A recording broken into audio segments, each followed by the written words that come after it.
Halo saudaraku semuanya, makin hari makin meriah suasana kita. Zaman edan makin mendekat di bayangan-bayangan fenomena kehidupan. Dan kita harus memilih ya.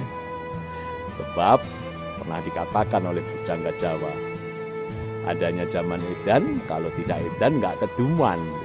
Tapi sekali lagi ingat, sak bejo bejane wong kang edan luwih bejo yaiku wong kang eling lan waspada. Nah, artinya eling adalah kekuatan spiritualitas kita yang kita miliki, itu kita gerakkan bahwa kita tidak kehilangan keyakinan, keimanan kita yang paling dalam, di mana kekuasaan terbesar yang ada di muka bumi ini hanyalah Allah, Tuhan yang Maha Kuasa.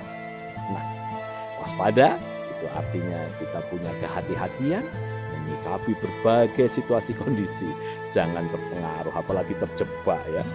Kita melihat orang mengejar reputasi, ingin mengumpulkan gelar-gelar, bahkan gelar doktor, untuk honoris causa dikejar, profesor pun juga dikejar. Untuk apa itu semua? Jangan-jangan itu nanti akan merusak dalam kekuatan diri kita yang sejatinya, fitrah kita, sang pengabdi pada Tuhan yang penguasa itu. Jangan-jangan kita menjadi sombong, sementara sombong itu hanyalah pakaian yang haknya dimiliki oleh Tuhan yang Maha Kuasa. Kalau sudah ke sana, percuma kita hidup di dunia yang hanya sebentar ini.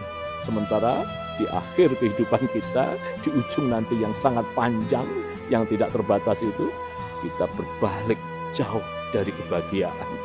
Ya, karena kita tetap semangat menggunakan pakaian Allah yang berupa kesombongan itu kita gunakan, kita rangkai dalam diri kita dengan gelar-gelar yang kita raih. Mungkin tidak hanya gelar ya, di zaman edan ini juga menawarkan berbagai hal, kemewahan-kemewahan, sesuatu yang kita anggap wah. Dan sesuatu yang kita anggap wah itulah yang kemudian kita ingin dianggap lebih dari orang biasa. Ya.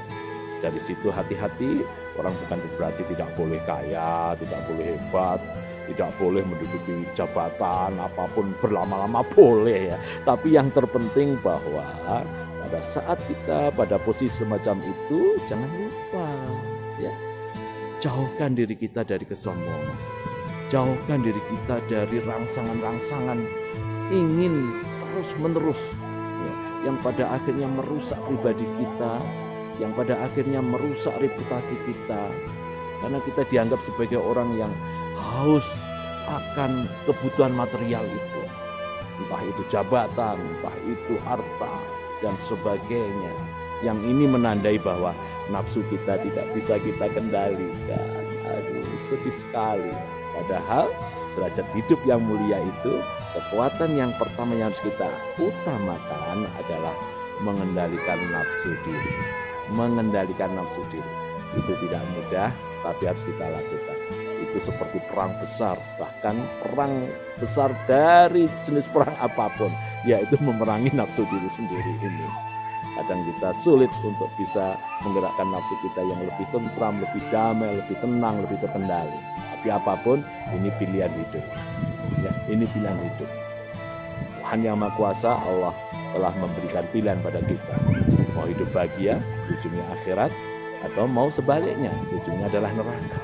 Itu pilihan.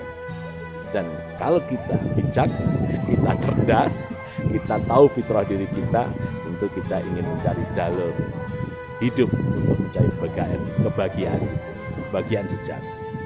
Nah, jadi jangan pernah terjebak dalam situasi-situasi yang membuat kita serba tergores oleh zaman yang disebut zaman edan ini. Nah, kita kadang-kala hanya tampil dengan penampilannya saja, seolah-olah kita ini seperti orang yang rajin ibadah, tapi kosong nilainya. Hati-hati semua itu. Mari kita bersemangat untuk memperbaiki diri kita, semata-mata semoga Allah memberikan ridho dan kekuatan bagi kita. Allahu Akbar, walillahil hamd, la haula wala quwwata illa billahil aliyyil azim.